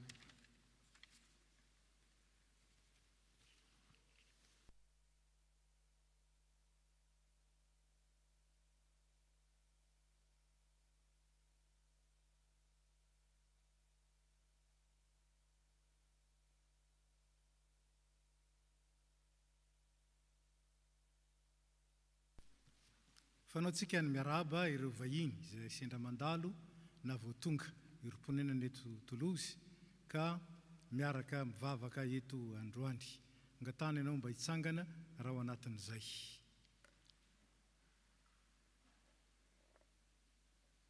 Tsy misy. Dia fanaontsika koa ny alahady voalohany amin'ny volana tahaka izao ny miaraba ny zokiolona izay nahatratra ny tsingeritaona naterahany tamin'iny volana febroary iny. Anankiray izy dia ny zokintsika Rakotondrina Joséphine. Asa raha ao ianao na tsy. Raha ny tokantrano ianao dia angatanay mba hitsangana ihany koa. Dia faly zay miarabanao. Nahatratra ny ray ny tsingeritaona ny fitahian'Andriamanitra sy ny fiarovany, ary dia miara-faly aminao sy ny fianakaviana, ny fiangonana manontolo. Zokinay rehetra, ray aman-dreninay ianao, ary dia miara-misaotra an'Andriamanitra aminao zahay, noho izany vanim-potoana lehibe izay lalovanao izany. Ny tenin'Andriamanitra izay zaraina ampaherezana anao dia izay voasoratra ao amin'ny Isaia 9:7. Mivaky toy izao amin'ny anaran'ny Tompo izany. Na dia mandra-pahatotrareo aza hoy ny Tompo dia tsy miova aho. Mandra-pahafotsy volonareo dia za ihany no mitondra anareo. Za no hitrotro, za no hitondra, za no hanafaka hoy ny Tompo. Dia ho tanterahan'ny Tompo aminao tokoa ane izany. Hitantanany fiainanao isan'andro, iarovany anao amin'ny ratsy rehetra, ary hatanteran'ny faniriana tsara rehetra. Dia ara-mivavaka isika. Tompo amisaotra anao zay ny amin'ity mpanompo vavinao ity, ny tantaninao sy ny tahinao, ary nahatratra ndray ny tsingery taona nahaterahany tamin'iny volana lasa iny. Fahasoavana lehibe avy aminao zany, faneom-pitiavana lehibe avy aminao zany, ary dia miombona amin'izay misaotra anao, mideranao, mankalaza anao, manome voninahitra anao. Dia mivavaka ho azy zay Tompo, mba hirovanao azy, hitantananao azy, hanomezanao azy ny zava-tsoa rehetra isan'andro, ary ho tanterahanao aminy ny teny fikasana zay novakianay ho azy teo. Ka ny isan'andro nene, dia sehoan'ny fitahinao mananampiampy, ary ny fiadananao sy ny fifalianao ane atobaka ao amin'ny isa maraina. Dia ninona ilainy Tompo, ninona mampandroso, ninona mahatehidera, ninona manome voninahitra anao. Tanterahan'ny mpanompovavinao zany, dia anao nidera sy nilaza ny voninahitra ho azy kosa ny fitahina mananambiampy noho ny fitiavanao amin'ny Jesosy Kristy. Misaotra Tompo. Amen. Dia mirary soa indrindra Tompoko, mahazo mipetraka ianao.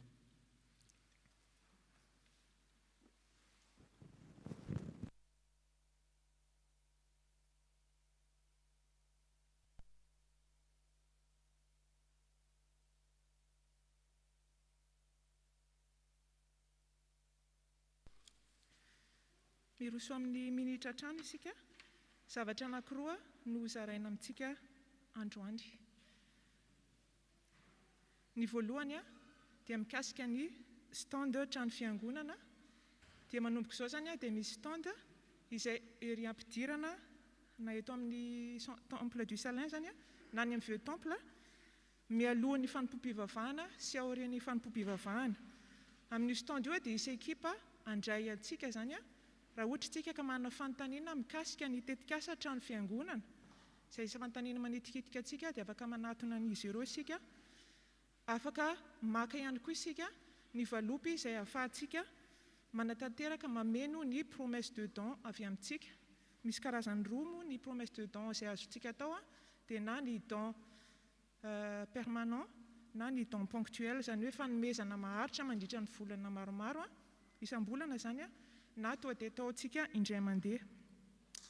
Io stand io koa no ahafahantsika amerenana izany valopy izany sy izay fanomezana ho ataontsika amin'ny tetikasa fiangonana. Dia aza misalasala manatona ireo ekipa izay ifandimby isan-kalahady zany andray antsika. Ny faharoa dia mikasika ny toe-bola trano fiangonana. Averina amintsika ny solde tamin'ny 31 décembre 2021 satria ny tombo izy io nisy ny fanomezana avy amin'ny sampana STK ny produit azon'izy ireo tamin'ny jobily 520 taona dia narotsany tao amin'ny trano fiangonana. Ka ny solde au 31 décembre 2021 zany dia 21 897. Ny ezaka vitantsika tamin'ny volana febroary 2020 sy 2021 dia 4 031 €. Mitambatra ao daholo zany ny don permanent, don ponctuel, nisy ihany koa ny fanomezana nataony komity izay amin'ity noraisina tamin'ny volana febroary. Ny solde antsika tamin'ny 28 février 2022 dia mahatratra 27 000 €553. Raha totaliana kosa ny tomanezaka voaray hatramin'izao, zany hoe ireo fanomezana izay efa voaray miaraka amin'ny tonom-bola izay efa nataontsika dia 49 667 € no tombany efa azontsika zany amin'izao, raha mihoatra amin'ny 300 000 € izay vinavinaintsika ho tratrarina. Mety mbola misy amintsika ny misalasala, mety mbola misy ny miteny hoe goavana be zany ezaka ataontsika izany. Tsarovy nefa fa ny asan'Andriamanitra no ataontsika, koa izy no atanteraka sy miantoka ny fahavitany zany. Ny andrasany amintsika kosa dia nidinga ny finoana izay anomboana ny asa. Ina moa zany dinga ny finoana izany dia miverina kely tsika amin'ny nahazo ny mpianatra izay nirahan'i Jesosy teny tendrombohitra hoe fahano ireo vahoaka betsaka ireo vahoaka nanaraka an'i Jesosy. Dia hoy ny mpianatra hoe impossible mihitsy zany amahana olona marobe zany, fa mofo 5 sy hazan-drano 2 ihany no nananay ka tao ahoana dia nefa izy Jesosy ento aty dia nentin'ny mpianatra nanaraka ny tenin'i Jesosy izy ireo ary dia fagagana no nataon'i Jesosy avy eo voafahana ny olona efa hoe 5,000 lahy sy ny vehivavy izany tsy voaisa ary mbola nisy ambiny izay rehetra ny mofo sy ny asan-drano izay nozaraina. Izany no miseho amintsika amin'izao fotoana izao amin'ny FPM Toulouse. Jesosy no miandry antsika hanao an'ilay dingany finoana. Ry FPM Toulouse, mofo firy sy hazan-drano firy ny any aminao, mofo firy sy hazan-drano firy ny any amintsika. Eto izany eo anatrehan'i Jesosy fa izy no hanao ny fagagana rehefa avy eo, izy no ampitombo ary izy no hatateraka ny asa. Koa iroso isika hiaraka ifarimbona hanoratra ny tantara izay misy ny filazantsaran'i Jesosy ataony eto amin'ity FPM Toulouse ity, izay mbola hovakiany ireo taranantsika any aoriana sy hovakiany ireo mpino izay mbola aorianantsika. Koa dia mahereza daholo. Ho an'Andriamanitra rery ny voninahitra.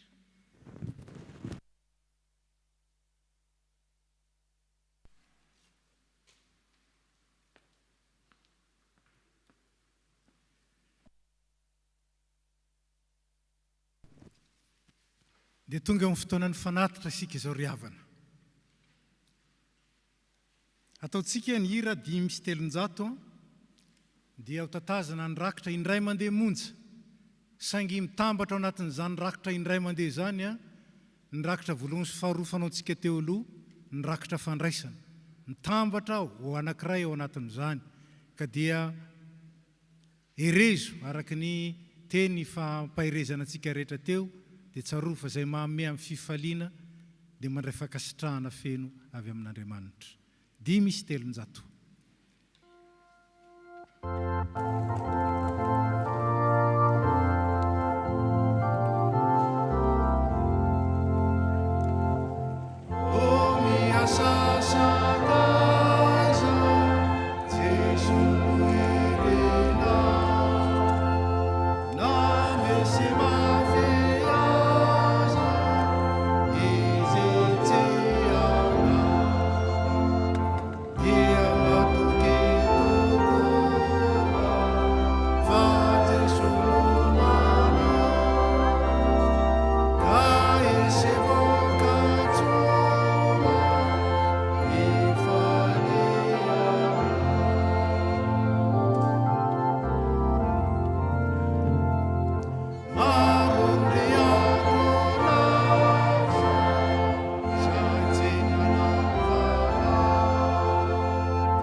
Zao dia tonga mivavaka fangatahana mangataka ny tompony anjara mba handroso azy tiana tanteraka izany.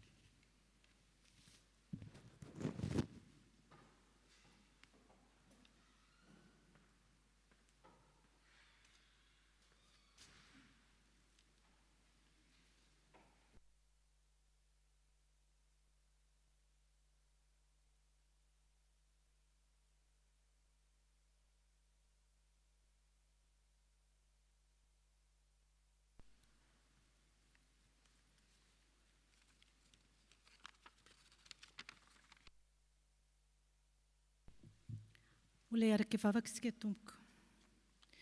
Ry Tompo Andriamanitra rainay io, mbola misaotra anao hatrany izay tamin'ny fanatrehanao ny fotoana androany ka nahatanteraka ny fanompo-fivavahana natao teto.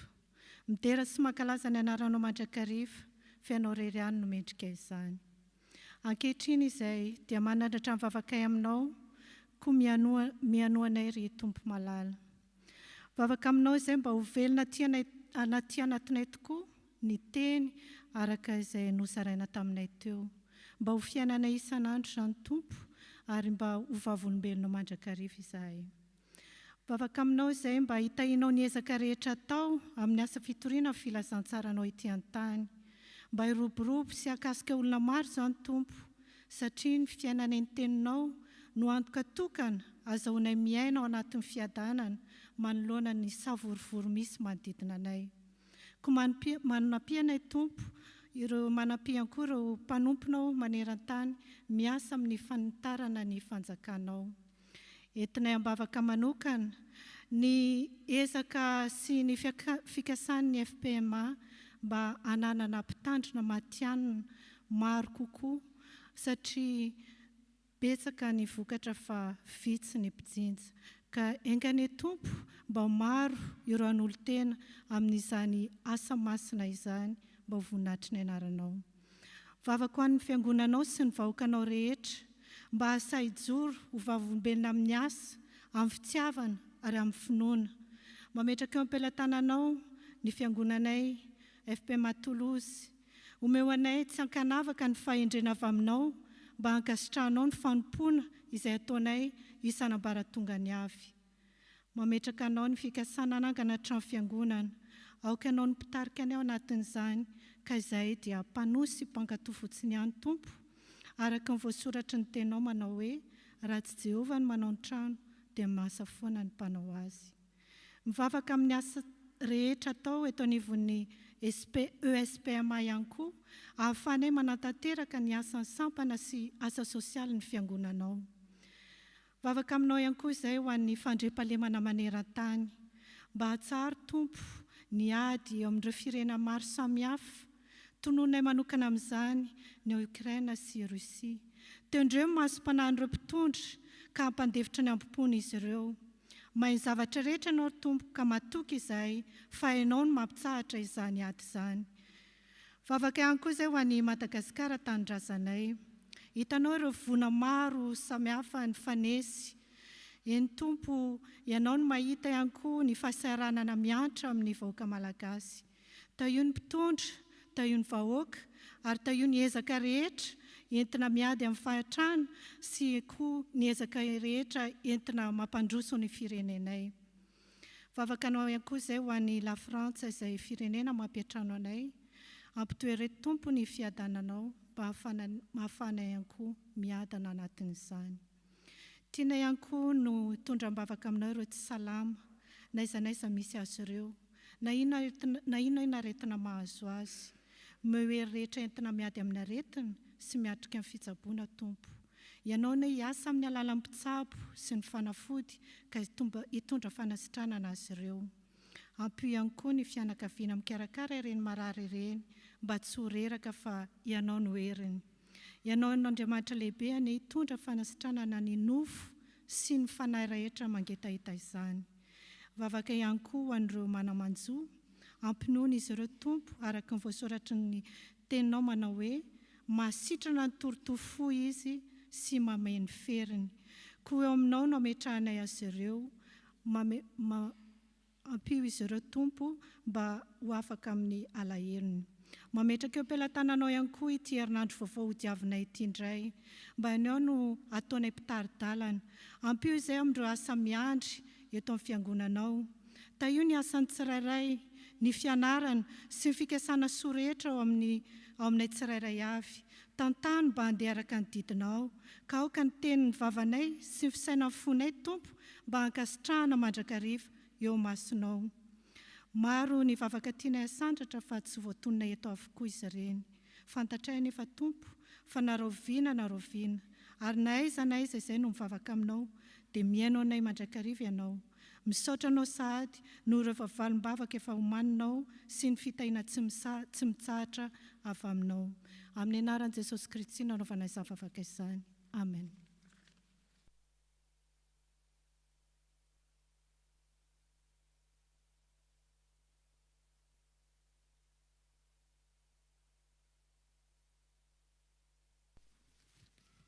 Araka ny nambara teo am-piandohana dia anatanteraka ny fiampihavanana isika, mariky ny fiombonana sy ny firaisantsika amin'i Jesosy Kristy amin'ireo avantsika namoy ray sy namoy ray tapo. Koa mangataka ny fianakaviana rotonta mba hiakatra ity tompoko azafady.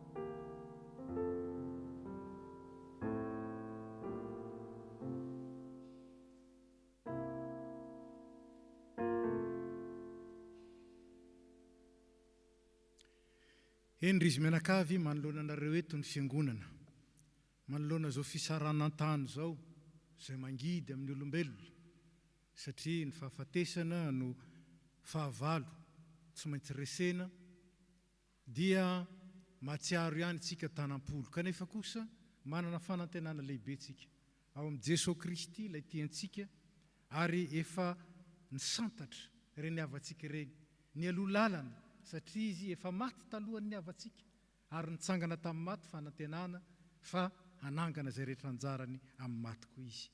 Koa izao ny tenin'Andriamanitra entinay mampahery anareo araka ny Jaona 4:12. Hoy ny Tompo: fiadanana no velako anareo, ny fiadanako nomeko anareo, tsy tahaka ny fanomeny izao tontolo izao ny fanomeko anareo, aza malahelo na matahotra ny fonareo. Fa ny fiadanan'Andriamanitra izay manotra noho ny fahalalana rehetra, hoy Paoly Apôstôly, maharo ny fo sy maharo ny hevitra ao amin'ny Kristy Jesosy.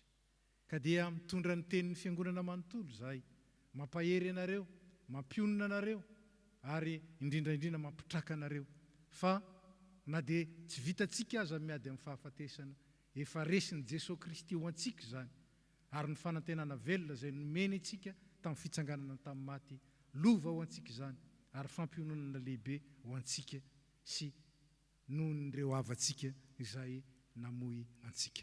Aoka hiara-mitsangana ny fiangonana. Mbola hiara-mivavaka isika ry havana.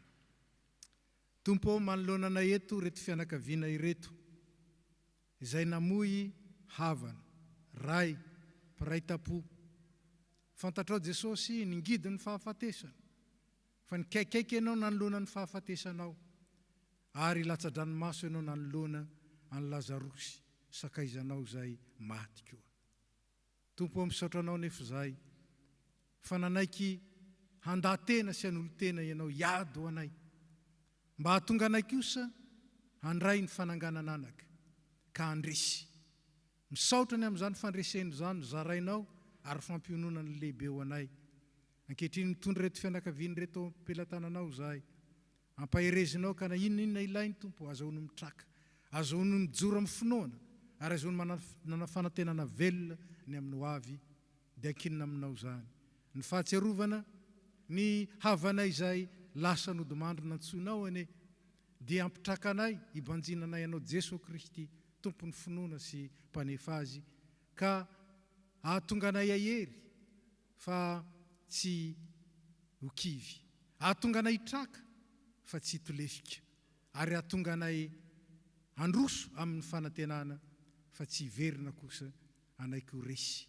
Dia misaotra fa mahatanteraka izay sahaza ho an'ny tsirairay avy ianao ary mahatanteraka izay sahaza ho an'ny fianakaviana ianao manoloana izao voina mitranga izao. Dia anomany fifaliana Tompo, anomany fitahiana lehibe mahatretrika no anaratsoanao Jesosy Kristy. Amen.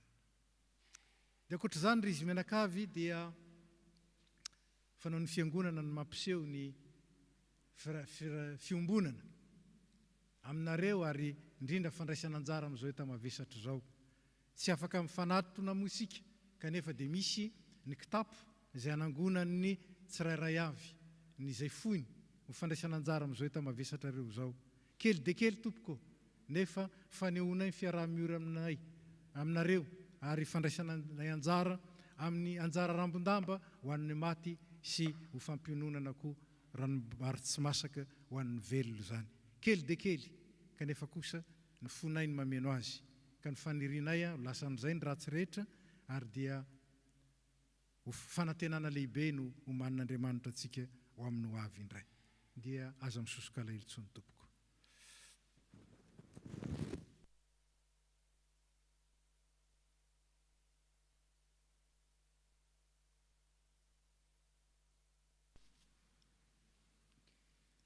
Ry rahalahy sy anabavy amin'ny tompo, ry fiangonana malala, mafy tokoa ny fahoriana miatra amin'ny fianakaviana amin'izao fotoana izao, indrindra dia tany lavitra ty.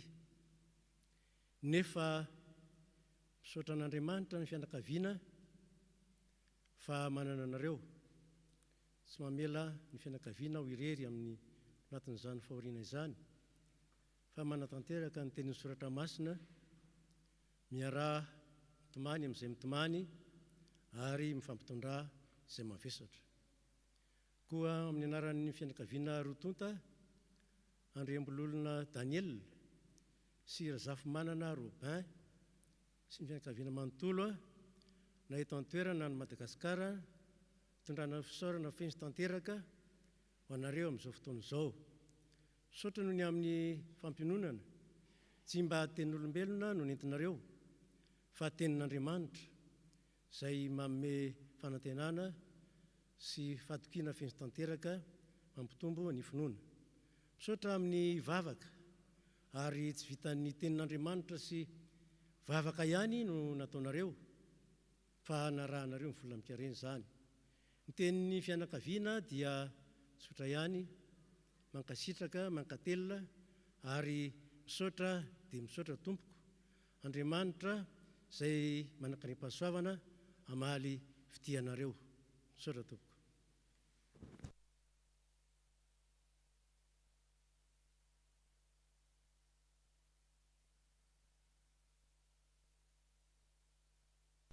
Dia mahereza indrindra ao amin'ny tompo, ampatsiarovana antsika zany fa ery ampidirana ery dia misy kitapo anankiroa, misy ny anaran'ny fianakaviana anankiroa.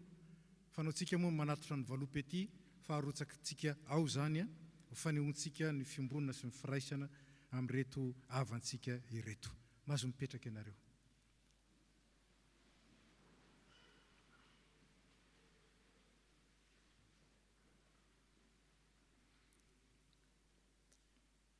Mamarina izao fanompoam-pivavahana izao isika, ataontsika ny hira fa 8:9 ka ny andininy voalohany ihany, 8:9 andininy voalohany mialoha ny afatra sy ny tsodrano.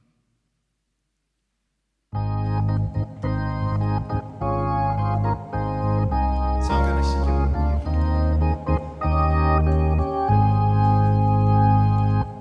Amen.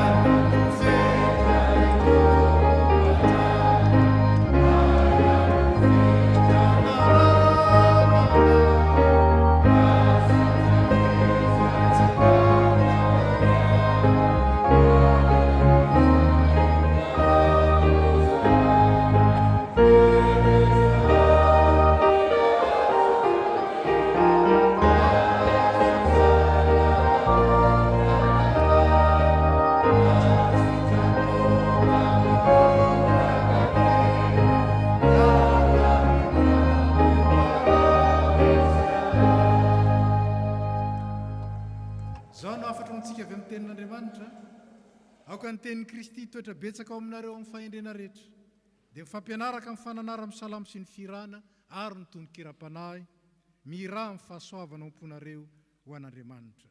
Dia raisy ny tsodrano tonona amin'ny anaran'ny tompontsika.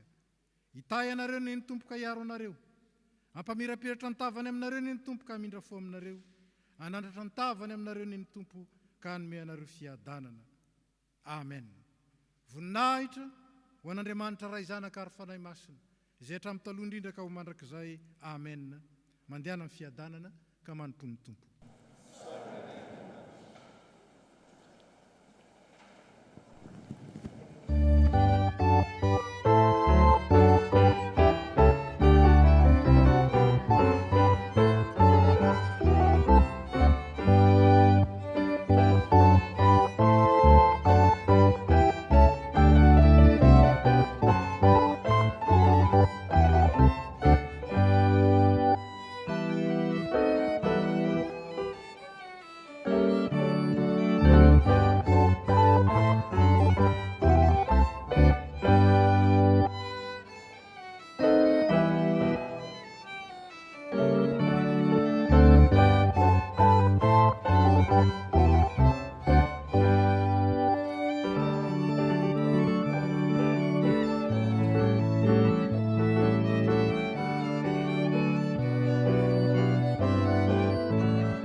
Je sais pas si on nous a entendu.